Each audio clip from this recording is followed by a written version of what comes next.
We've gotten to know each other pretty well over these last few months. And maybe we're getting a little tired of each other, huh?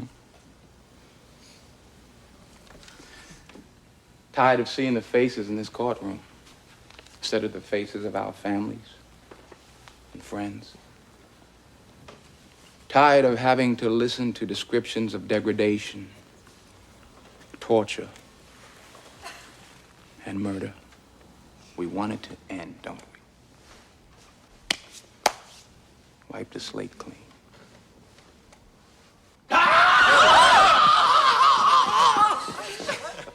We just want to run out. We want to get out. I mean, isn't that what we really feel? We want to get out. We want to breathe clean air. We want to see the blue sky.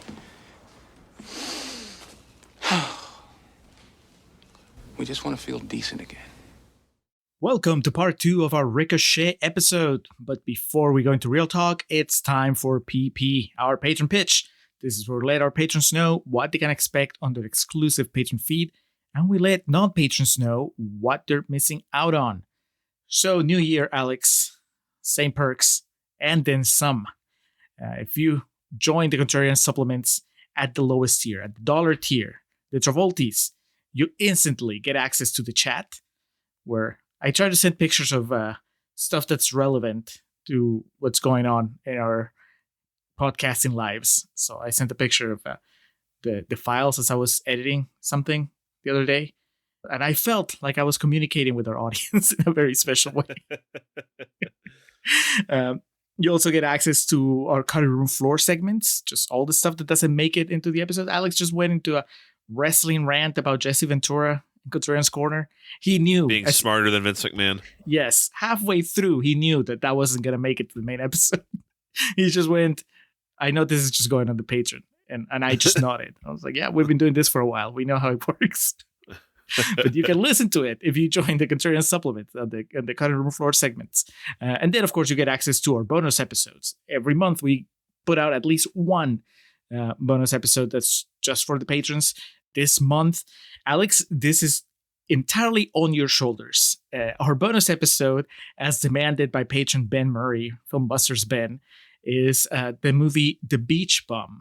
Harmony Korine coming into the Contrarians finally after being referenced time and again.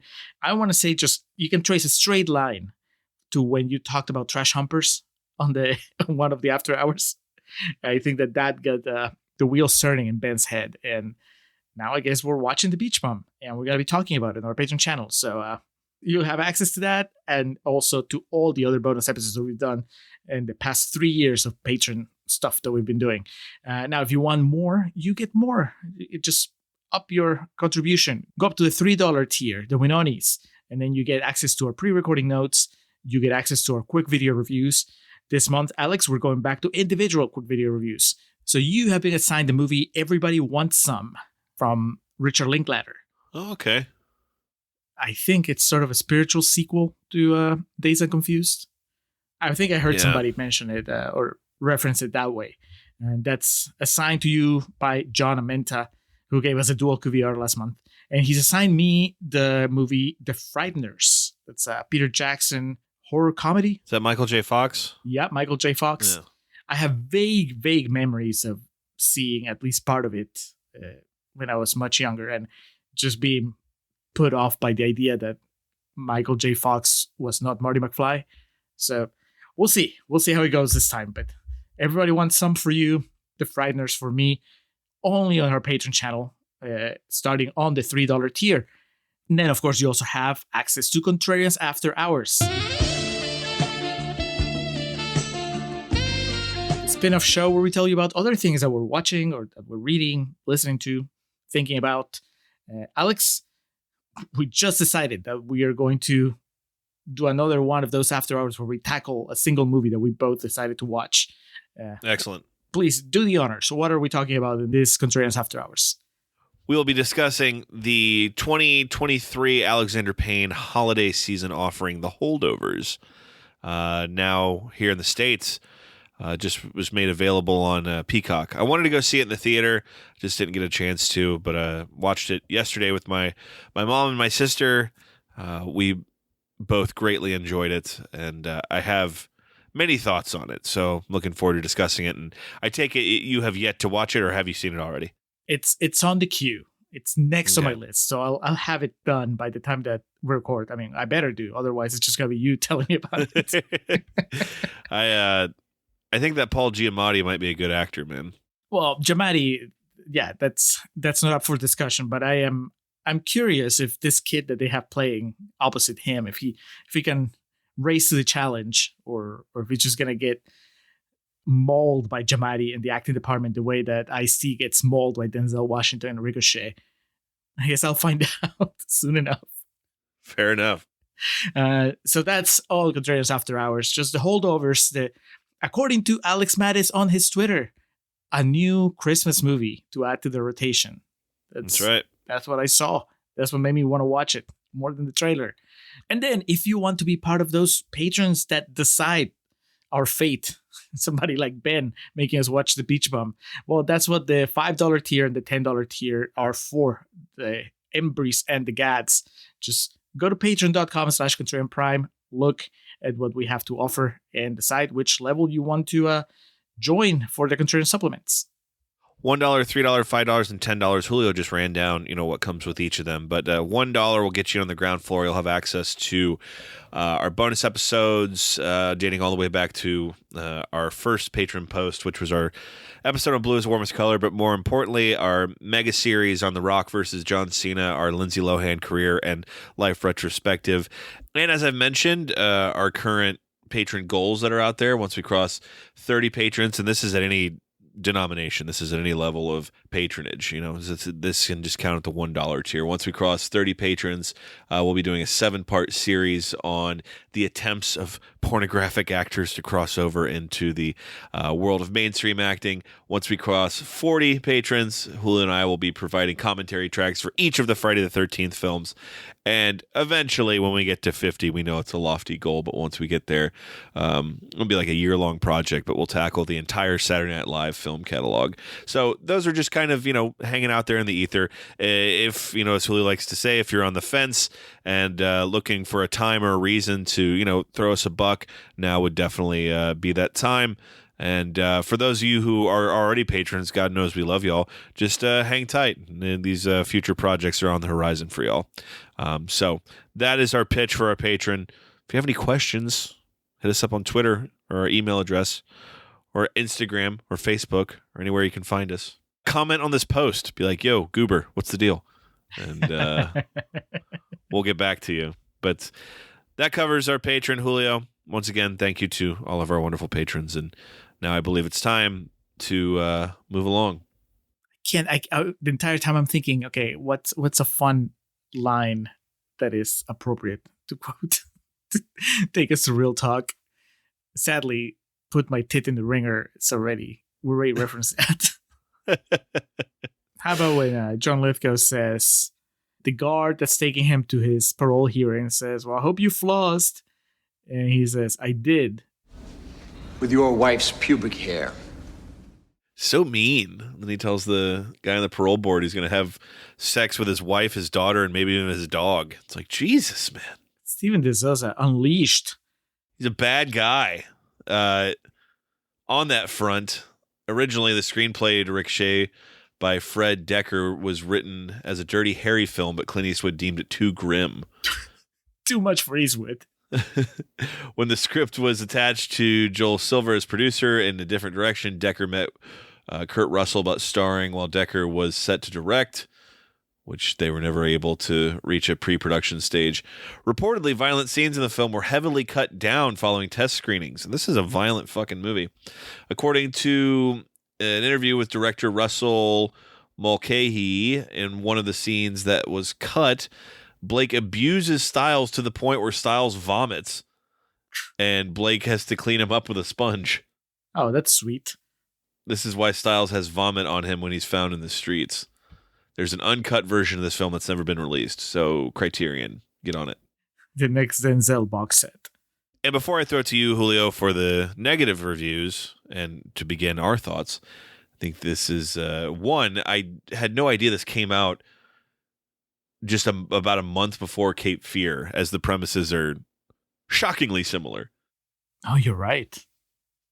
More importantly, Gene Siskel and Roger Ebert both gave this film a thumbs up. It got the hallowed 2 thumbs up on At the Movies, describing it as ridiculous, goofy, embarrassing, unsavory, and distasteful, but also stylish, ambitious, and having some smart dialogue.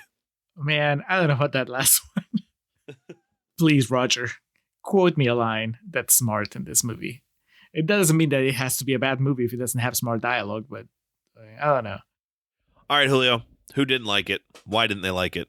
All right. Like I said, not a whole lot of reviews to begin with, and then this movie being fresh, that means that there were only very, very few rotten ones. So we're going to do 3 rotten quotes, and then the 4th quote is from our Threads account. I guess. Speaking of John Amenta, who we just mentioned during the patron pitch, he posted something that made me laugh. All right, so we're going to start with Dennis Schwartz from Dennis Schwartz Movie Reviews, who says, an absurd urban thriller with no street cred. No street cred, Alex. Is he just completely dismissing Ice-T and his boys? Shameful. I'm all street cred, motherfucker. Odessa! Man, he almost... Was it the idea that we're supposed to think that he might not make it, Odessa? That he's about to sacrifice himself? It looked like there was a chance. Right? Just gonna be like Doc Brown at the end of Back to the Future, just putting the 2 cables together. All right, next, Chris Hicks from Deseret News, Salt Lake City says, every now and then a movie comes along that is so preposterous, so devoid of any reality or logic, you have to wonder how it got made. How did this get made, Alex? Could it have been Denzel Washington's Oscar win? Because they took chances on just dumb big movies back in the day. But yeah, I mean, he was still fresh in the minds of the movie-going public and, you know, the film industry at large, I guess you'd say, for winning his Oscar just a few years before. I love the idea that this was supposed to be a Dirty Harry movie, though. Clint Eastwood was just like, I don't like it. Clint Eastwood tied to the bed. Clint Eastwood and Ice-T going back and forth. Odessa. Next, Janet Maslin from the New York Times says, the screenplay by Steven de Souza contains many glib, obscene wisecracks, plus the misinformation that Anna Karenina was Tolstoy's first book. Excellent. I just love that. Do you know what? Remember when movie critics didn't just know about movies, but they also knew about literature? So they could spot that kind of problem in a movie. Yep. Anna Karenina was his second book. Whatever book, I don't know. And we're going to close, as promised, with something that John from The Pint posted that made me laugh, because I posted on Threads, said, laundry still has a ways to go, so I'm going to start 2024 by watching the next movie we're covering. Anyone has seen Ricochet before? And John replied, weaponized gonorrhea. And I thought, because I hadn't seen the movie, I thought he was just saying that the movie was shit, right? He was like, oh, that movie is weaponized gonorrhea. Having seen the movie now, I don't know if he likes it or if he hates it. He was just referencing a plot point. So, John, let us know. Fan of Ricochet or just scarred by the experience of having watched it? I'm curious. But those are the quotes, Alex. I think, as you alluded to at the end of Contrarians Corner, longtime listeners and people that just know you, I like to think I do, probably have an idea how you felt watching this movie. I certainly, if you tell me that you didn't like Ricochet, it would surprise me. I mean, I'm sure that you would have your reasons and you would explain them to me, and I'd be like, oh, okay, that makes sense. But on the surface, I was like, this is one of those ridiculous movies from the 90s, like an action movie that has like big names and has big stunts, and it's just outrageous in the same way that your beloved pro wrestling is outrageous. So I feel like it ticks a lot of boxes. It was a loud year, to be fair, honestly. 91, that's the first thing I kind of want to start with. Terminator 2, obviously, Silence of the Lambs, Thelma and Louise, Fisher King, Hook, Backdraft, Cape Fear, we already mentioned also, but you know what I mean when I say big? Like it was a big year of big, loud. Because even as JFK came out that year too. I mean, it's a big movie.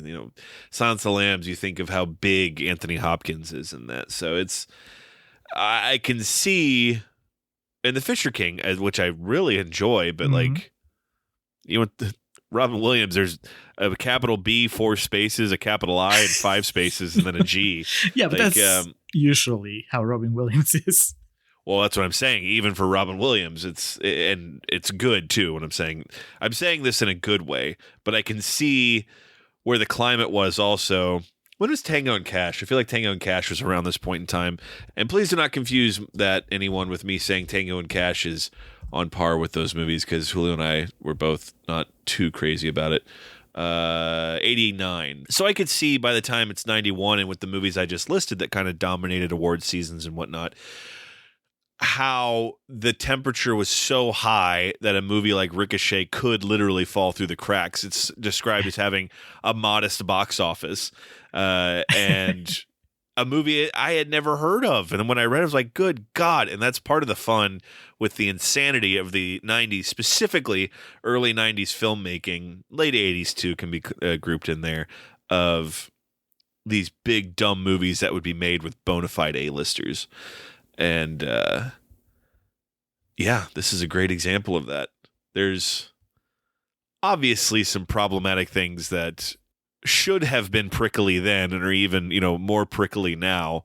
But man, what a hoot. I watched this movie, and when the credits play with Ice-T singing a title track, I was like, God damn, it used to be better. That's just like what I was thinking watching this. Because to go to Anthony Mackie's thing from whatever that was when he got that shit at Comic-Con, this movie would not be made today. And here comes Julio. Yeah, but I'll just go to streaming. Go fuck yourself. It would. Don't shoot the messenger, Alex. It's really... Well, no. Okay, I'm sorry. A movie of this plot? Yes. But no one would make a movie with this many stars in it with this stupid of a plot, you know what I mean? Especially an Oscar winner coming off as Oscar win, a young promising actor. I guess my point is this was very commonplace for the time, and I'm going to resist all urge to just go into why movies suck now. But I pine for a time when something like this could have been accepted as common, and people didn't bat an eye at big dumb movies being made, and more importantly, movies being made for fun. So I will say it used to be better. The ending of this movie is evidence of that. And now we'll move into the specifics of Ricochet. Oh, don't put your uniform back on. You took it off for the psychopath. Keep it off for me. I got so distracted, or rather so excited by John's weaponized gonorrhea comment that I completely forgot that my original plan was to close with Eddie's 2 Letterboxd reviews for this movie. They're pretty short and sweet, so let's do that now. Eddie Strait, the man, the myth, the legend, the patron that demanded Ricochet be put on our main feed. He gave the movie 3 stars and said, this was back in May 26, 2020. Man, he started the pandemic with this. And he said, it's trashy in a way that reminds me of movies like Wild Things and Running Scared. I don't know how good it is, but I know I had a great time watching it. Loved it. And then, 2 years later, July 26, 2022, he went back to it, added a star, 4 stars now. I first saw this a couple years ago, and it's lived in my mind like a fever dream. Wasn't sure it would hold up, but it's even better the second time around. This movie is completely unhinged and loose and so much fun. So I think Eddie agrees with you, Alex. I agree with pretty much all that, except I immediately kind of when you compare it to Running Scared, because I think Running Scared is legitimately outstanding for as trashy and perverse as it is. That movie fucking rules. But here nor there. If you haven't seen Paul Walker's Running Scared, which I'm assuming is the one he's referencing, not the earlier one. But, Right. yeah, because I know Eddie and I share a love of that film, and obviously Wild Things. I mean, come the fuck on. But so I guess that kind of surprises me. Eddie and me will sometimes land on really dumb action movies and both be like, "Hell yeah, man!" So I thought maybe this would be a bit too ridiculous. Yeah, I guess I didn't know where he was coming from when suggesting this, but that's awesome that he feels that way, because he and I would have much to discuss about the high points and the ridiculousness of this movie. Fucking Jesse the Body and John Lithgow sword fighting. I like that he used the word trashy and you've used the word trashy, and it's not been as a put down on the movie, because I was feeling guilty as I was watching it and thinking, man, this is trashy. I think at some point, it's fine though. That's the point. Like, right, that is the point, and I had to kind of remind myself that was the point. At some point while I was watching it, I felt the word was trash. I was like, oh man, this is trash, and then I was like, no, it's trashy. Either way, I was like, but that's not. Is there an endearing way of saying that something is trashy? And it is, and there is. And yes. And you know, Eddie just did it, and you just did it, and of course, I know I've done it before. It was just that I was having trouble, and I watched this movie twice, Alex. As I've said before, previous episodes, when it's a movie that I haven't seen before, and I have the time, obviously, and especially if it's a movie that somebody we know has asked for, you know, to be on the show, then I want to give it like a pretty good shot. The old college try. Yeah, well, when I watch it first, just giving it my full attention and you know, not have to worry about notes, and then come back with the notes, because sometimes it will happen that I'll start writing notes, and if I haven't seen the movie, and then like stuff that made sense as a joke in the first half doesn't make sense as a joke in the second half. So if I know where I'm going, where the story's going, it's always a lot easier for me. And also, it was like Christmas Day or Christmas Eve, and everybody was asleep. I was like, I have nothing to do but like wait for laundry to be done, and let's do this. Anyway, I've seen this movie twice now, and so I've had the same experience both times. So I know that it's not, you know, I'm pretty confident about how I feel about it. And there's a point where the movie, for lack of a better term, like jumps the shark for me, which is fine because it's designed to jump the shark. Right? It's like it's supposed to escalate in ridiculousness, and that's where it kind of loses me.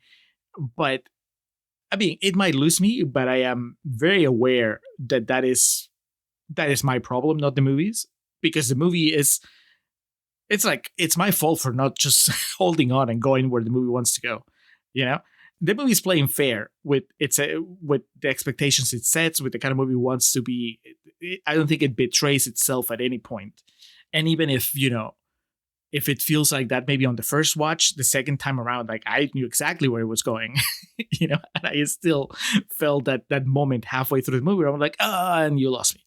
I mean, I might have even mentioned it in Contrarians Corner. You know, it's like when I feel like the movie just abandons reality, which is like around the time that they kidnap Denzel Washington. I think that before they kidnap Denzel Washington, I'm like, this is pretty silly and pretty over the top, but I felt like everything made sense in the universe of the movie.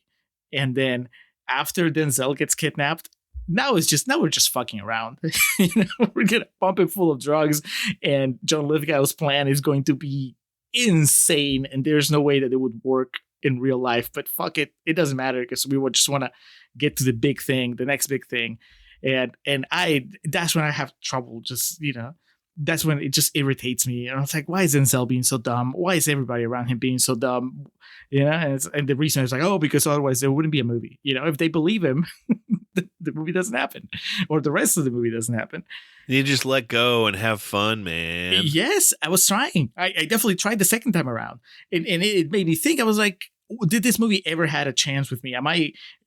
Is it just that I am too old to have fun with this? You know, I missed it.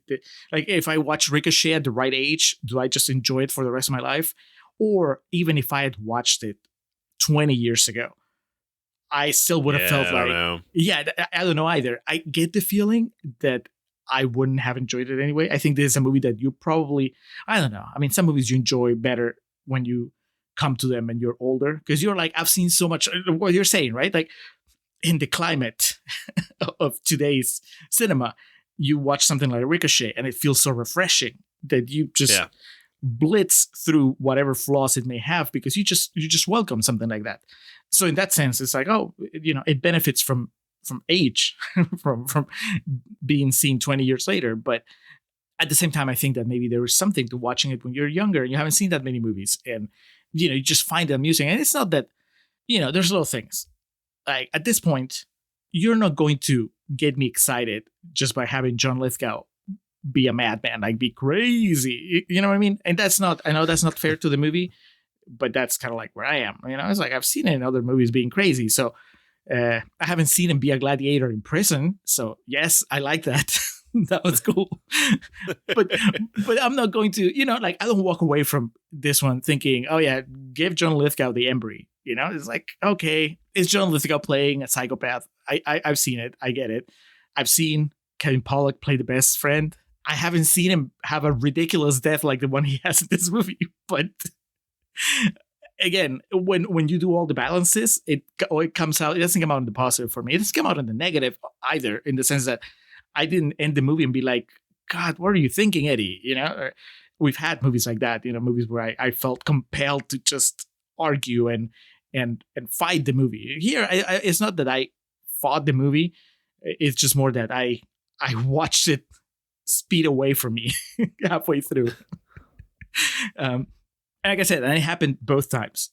I've seen it twice. So the second time it was the same experience. I was like, this is cool. This is cool. Like I like Denzel. I like, he's a cocky bastard and he has everything is going well for him. I can't wait for everything to go bad for him. But then when things start going bad, I just find it hard to buy so much of the stuff that happens. It would be, for me, the movie would be so much fun if he was more competent. It's like if John Lithgow managed to fuck up his life, even though Denzel is not making dumb mistakes left and right. If he had a really supportive wife, that might be one of my biggest problems with the movie.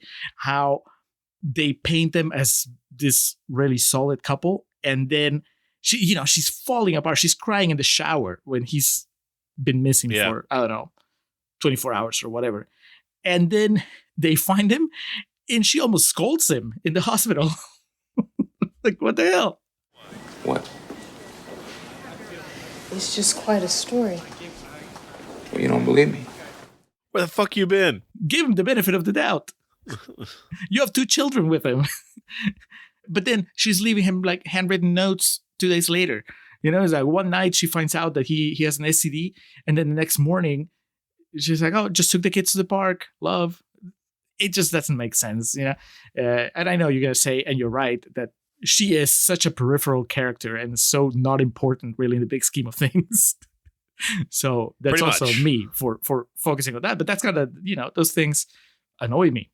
But you said that you recognize some issues too with it, like some stuff that wouldn't fly today and probably shouldn't have flown back then. Elaborate, please.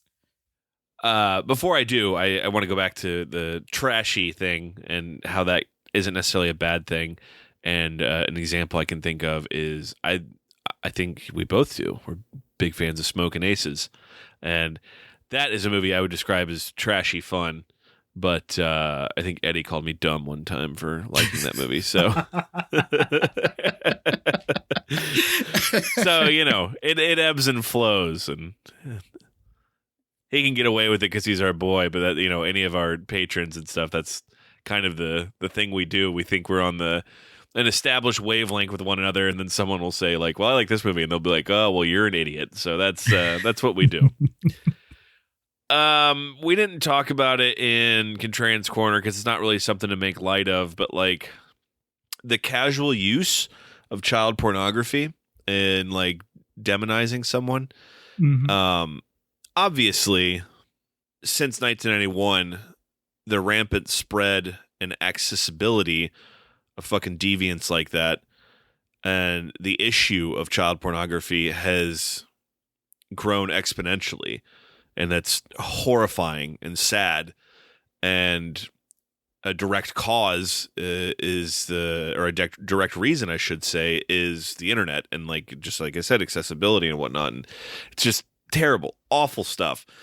And in 1991, I don't know if anyone could really have mentally grasped how that was going to change over the next 30 years. You know what I mean? Mm-hmm. And so I can't immediately be like, oh, this movie makes light of it and it's kind of uncomfortable to watch. That could just be a victim of circumstance and like watching it for the first time in 2023. Still, for the ridiculousness of the tone of the movie, using that as like, because it just goes away. You know, he gets accused of being a child molester, and then, you know, it's just kind of done. That it's pretty icky, you know? It's just treated too lightly, you know what I mean? It is just a button to push, to quote one of the reviews. I don't remember if it was this part of Contrarians Corner, but yeah, I did feel, I mean, but it's consistent with the way the movie is, right? They don't just, they don't just kill the councilman. They don't just frame him with child pornography. They also, in the 90s, of course, it was adding insult to injury that they would dress him in drag before hanging him. You know, it's like You're right. In 2024, you know, at least for most of society, if you're not a Republican, like it's not the guy being dead in drag, like wouldn't add like an extra strike to his record or anything. You know, it's just like, oh, well, he's dead. But in 91, it's just such a transparent effort to really be as out there, as transgressive as possible, right? Oh, child pornography, and he's on drag, and the drugs, and now this they're gonna hire this woman not just to have sex with him, but also to give him an STD, which is just you know, like the STD detail. Like we laughed about it, and I think it's funny. The dramatic use of the clap is what makes it funny. Right. But okay, so how much of that is intentional? How much of it isn't? You know, and I want to say that the movie has a pretty good sense of humor about itself. So I don't think that this is trying to be like a more serious thriller, and it just happens to be unintentionally funny because of just how out there it is. But I also think that some of it just borders on cringe for me, as far as some of the lines, some of the things that they say.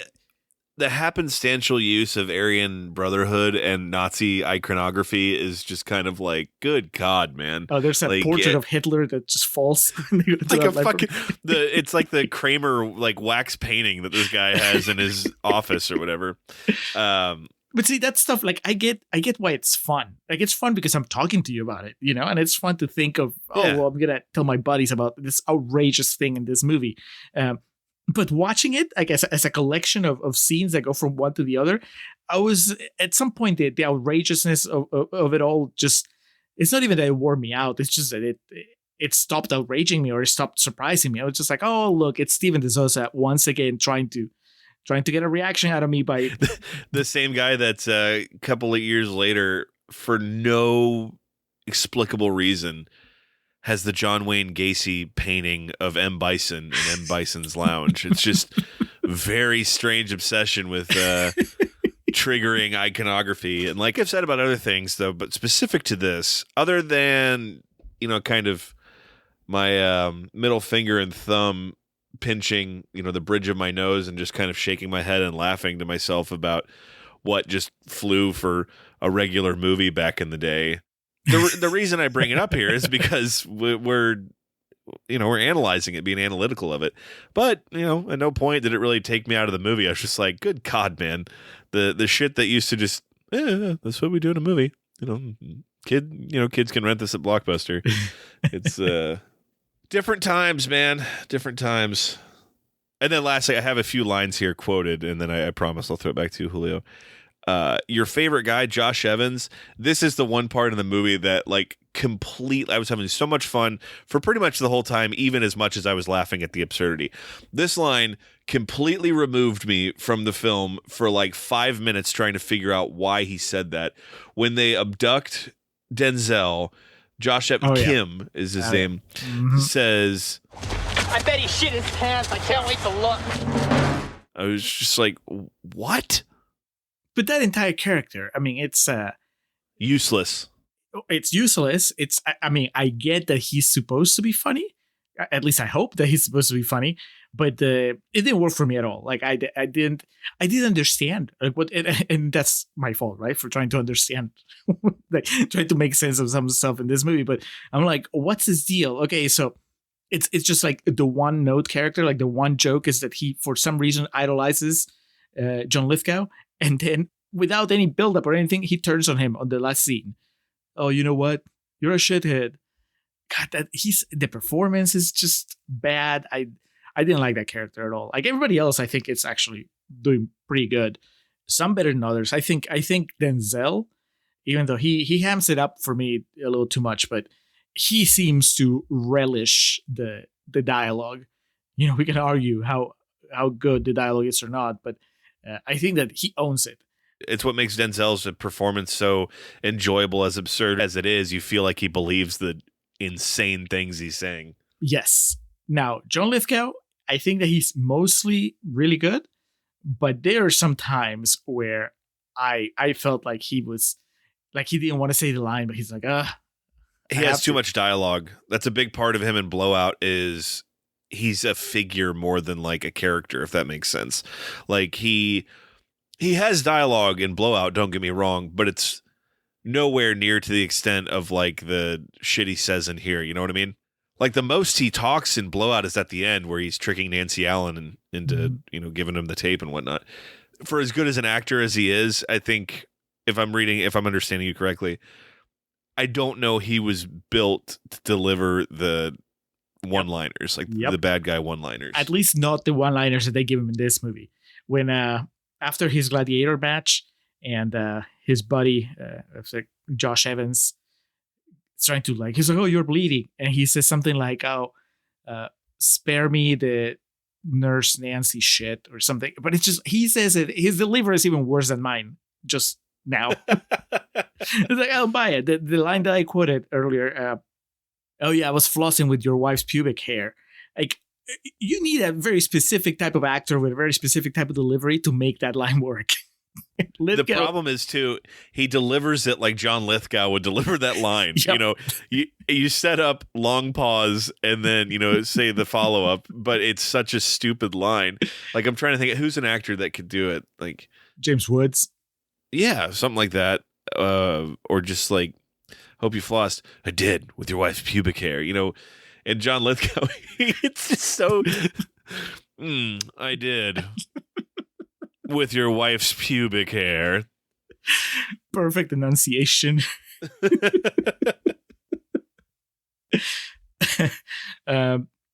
Rounding up the main cast, Kevin Pollak. I like him. I think he's actually good in the movie as far as, he's being Kevin Pollak. His mannerisms and facial expressions and the way he uses like his body language for his character are probably more impressive than his delivery of dialogue. Yes. It's not like he has any big monologues. He has a couple of good lines. I like when he's telling her when Denzel is missing and he's trying to calm her down, his wife, Denzel's wife. And then he says that he went to check on his parents and all this stuff. Like that scene I thought that was fine. Like in complete contrast, his death scene. Okay, we're in real talk now, Alex. Like, didn't that take you out of the movie? Wasn't that just like a bit too much of that? It just turns into like a Mel Brooks skit at that point. Yeah, I could see that. Like I said, there was only one part that took me out of the movie. I was kind of along for the ride of everything else, but I see what you're saying. He's just Paul Rubens in Buffy. It's like, I thought that after all he gets sprayed with bullets. I thought that was it. And then John Lithgow exits the scene, and somehow Kevin Pollak has the strength to like crawl over and deliver one of the stupidest lines, not just in this movie, but in like probably the entire year of 1991, and then dies like Talia al Ghul. It's like and closes his eyes. It's terrible. It's bad, and I knew that he was gonna die. I figured that in a movie that was so bloody and so violent, the best friend character wasn't going to make it to the end. Although I guess Ice-T makes it to the end. So it just goes to show that's why you got fourth billing, Kevin Pollak. Exactly. That third billing's got to pay off in some aspect. And yeah, we joked about like Ice-T he's not Denzel and he ain't Daniel Day-Lewis in terms of acting. But I always, there's a certain level of ham and cheese that comes along with iced tea that I appreciate and I enjoy, and this is a great example of it. And like I said, some of his delivery is pretty cold. I appreciate it. So, of the main players involved, yeah, those top 4 dudes involved, I thought were all strong in their own way, and Josh Evans stunk. But what are you gonna do? Lindsay Wagner plays is it the mayor? Whoever, the top dog character in this movie. I thought I knew her from somewhere, or that her name sounded familiar, so I looked her up, and she is the Bionic Woman, and I'm not that old, Alex, so I don't know her from the Bionic Woman, but I know that there was a show called The Bionic Woman, so I was like, okay, I guess that's where I know her from, and I thought she was fine. I mean, I think it's fun that, that they got her to play this character, because I think that mostly, I'm assuming that she's mostly known for that. Maybe not. But according to her IMDb page, like that's her most popular thing that she's been in. And I like her character. I like that she seems to have a sense of humor about the whole thing until she can't. By the time that things have escalated so much that it's impossible to do anything. But, by the time that Denzel puts in a tape that shows him having sex with this other woman, just dude, yeah, there's no point that she can't make light of it anymore. But I liked her. I like that she seemed pretty savvy. I was actually kind of bummed that the ending is so rushed that we don't get to see how the more interesting characters handle it. Like, and that would be for me, like, to see her reaction to it, the reaction of the I guess it's a defense attorney, because Denzel was a prosecutor, so the other guy must have been the defense attorney. Was it Kylie? Public defender Kylie. Yeah, there you go. Bring them back. They've been such a big part of the story, and then the third act kicks in, and they're just like, we don't even see their reaction to anything, even if they were watching on the TV. The broadcast of Denzel about to kill himself. Like, nothing. They're just gone, and I really liked the characters. The roles that they were playing, like her trying to be a good boss, trying to believe Denzel, but also being pretty matter of fact about how it looks, and then the other guy who's supposed to be on their team, but that he's rooting for Denzel to fail. So that's cool. I like that dynamic. Nothing doesn't matter. It's gone. But after Kevin Pollak dies, it's it. We don't even see. Maybe it seems crazy to me that there's not a scene where they make that officially say, "Oh yeah, we think that he killed his partner." Right? Mm-hmm. They make such a big deal of Lithgow throwing the gun, Denzel picking it up like a dumbass, and then Lithgow has to tell him, hey, I just put your prints on that gun. You would think it would come back at some point, right? But it doesn't. I guess like the TV starts saying something, and then Denzel throws the TV down, breaks it, and that's it. It's just, I don't know if it's just that they rush through all this stuff because, well, it's an action movie, and you're in the third act, and you just have to get to the climax, and pretty much. Yeah, I guess so. But does that mean that it was never there, or was it there and they just cut it out? I don't know. Because one is bad storytelling. The other one is like, oh well, we had to sacrifice stuff because of the way that things work. I don't know. I have a lot of issues with the movie, as you can tell, but it's not like I had a bad time watching it. I'd hope not. Yeah, no. I mean, dude, because you asked me about Denzel. What was it like to see young Denzel after being so familiar with older man Denzel? And it's fun. It's fun to see him just so playful. Like I said, I think he goes a little too hammy for me, like on the second half. I really don't like when he's playing high. Like I said, Gutierrez Corner, I think that it just feels like that's where I felt the youth of him as an actor. Like, oh, he's a young guy playing these scenes very, very loud, when I think that a more experienced actor would know that this is more powerful and more interesting if you just tone it down a little. But he goes for it, and bless him. But but I like the energy, and like, Denzel always, he has that persona that is very, very confident, very cocky. And so to see that at an early stage of his career, it's a lot of fun. Hell, give me the Ricochet sequel now, 30 years later, Denzel playing the same guy. Ice-T will do it. Yeah, I was gonna say, who else is left that's alive that you would bring back, as a major player? Because sadly, Pollak and Lithgow are dead in the movie. So Do a prequel. They can do the Indiana Jones de-aging. God, it's a great way to get me not to watch it. No, I don't got that. And I don't play that shit either. You brought up Buffy earlier. Rutger Hauer was considered for the role of Earl Talbot Blake. I mean, we've seen Rutger Hauer be a bad guy and be a scary guy. Mm-hmm. Would he do better with the dialogue than Lithgow? It's possible. I don't know I'd enjoy it as much, but I think it's possible he could definitely do better with the dialogue. Man, Denzel has probably his best moment in the movie for me is when the first time he clashes with Lithgow and he gives that whole speech. It's a bit of a Tarantino rant where he's like, then I have to file the paperwork and then I have to go get donuts and blah, blah, blah. Yeah. That's good shit. Yeah, that's fun. Before we get out of here, I think we need to pay a little respect to our director, our auteur, being Russell Mulcahy. I believe I've been pronouncing that correctly. If I have not, feel free to call me out, Russell, and let me know what's up. But, I mean, no use beating around the bush about it. Highlander, that's what he hung his hat on coming into this. He directed Highlander and Highlander 2. I don't know if I've ever seen Highlander 2, but, not in its day, but the Highlander has certainly become regarded as like a tent pole, like a staple, a pillar, whatever terminology or cliched phrase you want to use of the fantasy genre.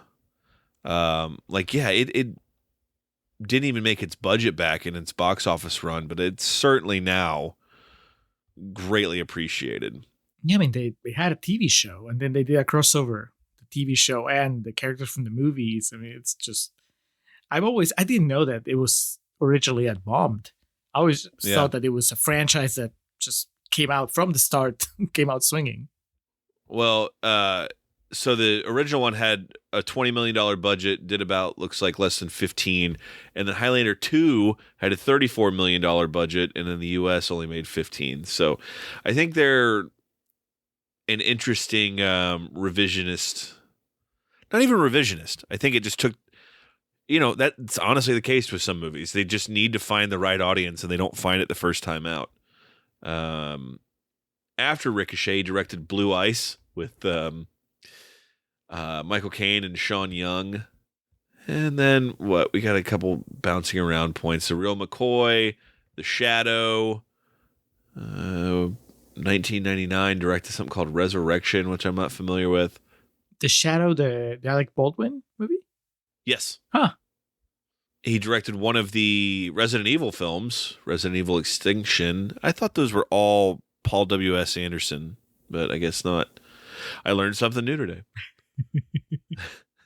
He directed the direct-to-video Scorpion King sequel, The Scorpion King 2: Rise of a Warrior, starring, you guessed it, Randy Couture.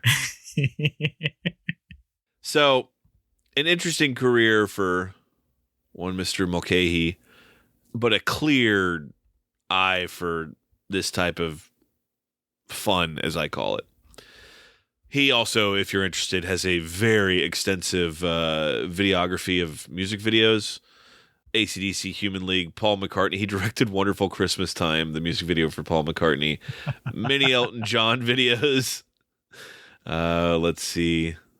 Duran Duran. Directed Rio and Hungry Like the Wolf. So, like, some big hitters. I really hope the aesthetic of Wonderful Christmas Time is similar to the aesthetic of Ricochet.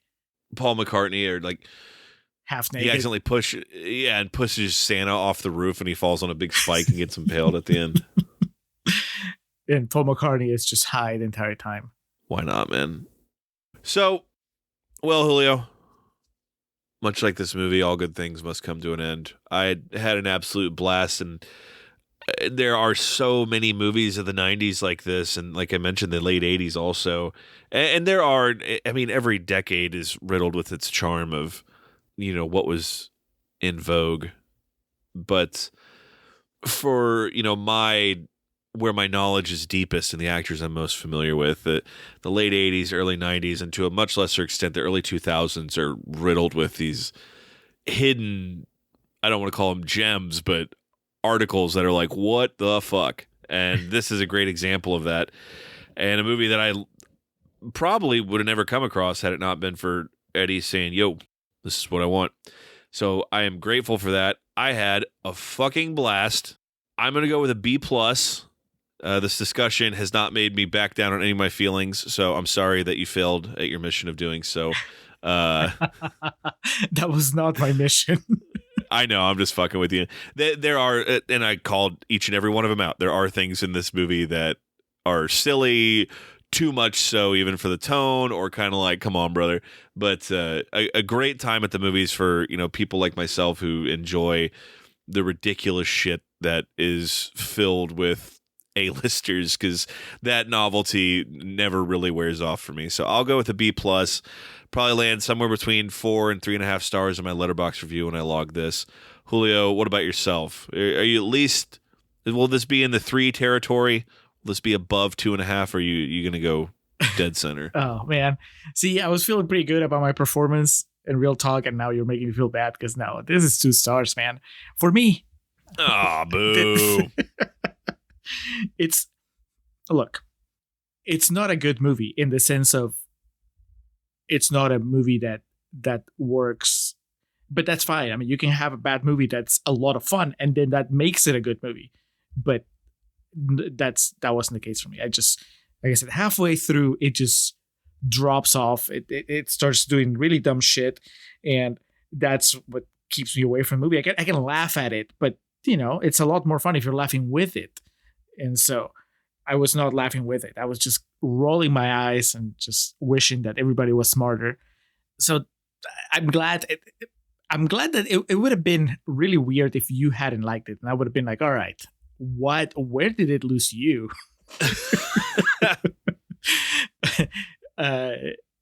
But yeah, my mission was never to convince you that this was not worth your time. My mission was just to hopefully be able to explain why I didn't like it, even though I understand what it's doing. It's just, Steven de Souza made a movie that I just don't really, I didn't really go for. He's written movies that I definitely liked, and he's even directed one that I think, man, this might be the statement that does me in, but I think I like Street Fighter more than this. And that's not a good movie. I can't argue with that because, like I've talked about, I have such a strong attachment to that movie and think it's so much fun. Mm-hmm. But yeah, that's a tough discussion. Yeah. I wasn't ready for that, so I'm just going to put a pin in that one. I wasn't, it just came out. And I was like, oh God, what did I just do? What have I become? 2 stars. Eddie, look, don't take it too badly because Alex is on your side, and apparently most of the Rotten Tomatoes quotes are also. So that's it. Ricochet, starting 2024 with a divided take from the Contrarians. That's great. Yeah, Julio, 2024 is off to a good start for me. I'm curious if we can keep that rolling. What's on deck? That statement makes me think that you, once again, have not checked the spreadsheet, Alex, because coming up next is The Neon Demon. Not just demanded by patron Ryan, but also Ryan said, and I would like to be in it with Bartek. And I thought, well, it's been a while. It's been, I want to say a whole year, right? Like we haven't had them since Nothing But Trouble. Terminal Velocity. Oh, Yeah, that was their show. That was their You're show. right. Yeah, That was their show. Yeah. So, welcome back, Ryan and Bartek. And of course, this is... Dude, what the fuck? Why do we get the shit movies and their show gets like the fun? Like, Terminal Velocity was a movie just like this, and I was like, I don't care how dumb this is. This rules. And now, gotta watch the fucking Neon Demon after... Oh, fucking... What... I already forgot the name of it. Nothing But Trouble. Who knows, Alex? This might be something that maybe it'll change your mind. It's been a while. I know that it's been a long, long time since I watched The Neon Demon. And so I'm going into it open-minded. We've been pretty vocal about our opinions regarding not just the Neon Demon, but overall Nicholas Winding Refn's filmography on this show. So is this a troll move from Ryan, or does he really want to argue about the merits of the Neon Demon? We'll find out next episode. I will say it'll be interesting to see if I despise it as much as I do Only God Forgives. Because my experience with watching the Neon Demon, I'll explain in the episode, is fairly unique and possibly affected my judgment of the movie. Well, there you go. And I really, really think Only God Forgives sucks. And so I'm curious how this will end up. So just got to embrace life. It's a new year, new me. Just got to embrace the challenges that'll come my way. All right, so that's coming up next. Nicholas Winding Refn makes his triumphant entrance into Contrarians canon after being referenced and name dropped almost every other episode. So that's what you have to look forward to. Now, let's get out of here, Alex. Let's do.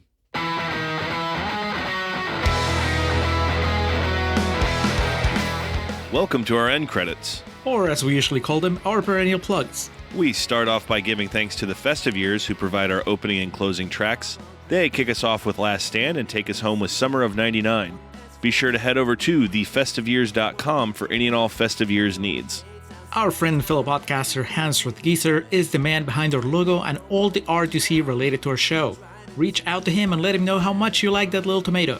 His email address is mildemonios@hotmail.com and his website is mildemonios.pe. That's MILDEMONIOS. You can also check out his podcast Nación Combi about Peruvian current affairs and Marginal about economy. Hans, thank you for all your support. For those interested in the regularly absurd world of professional wrestling, Joe and the boys over at latenightgrin.com have you covered. Tell them the Contrarians sent you. And we like to close with special thanks to our social media team of Zoe Perez and Coriari. Each of the social media accounts we mentioned in the introduction look as good as they do because of their work. So that'll do it for this episode of The Contrarians, where we're right and you're wrong, and we will catch you next time. How much money he makes a year.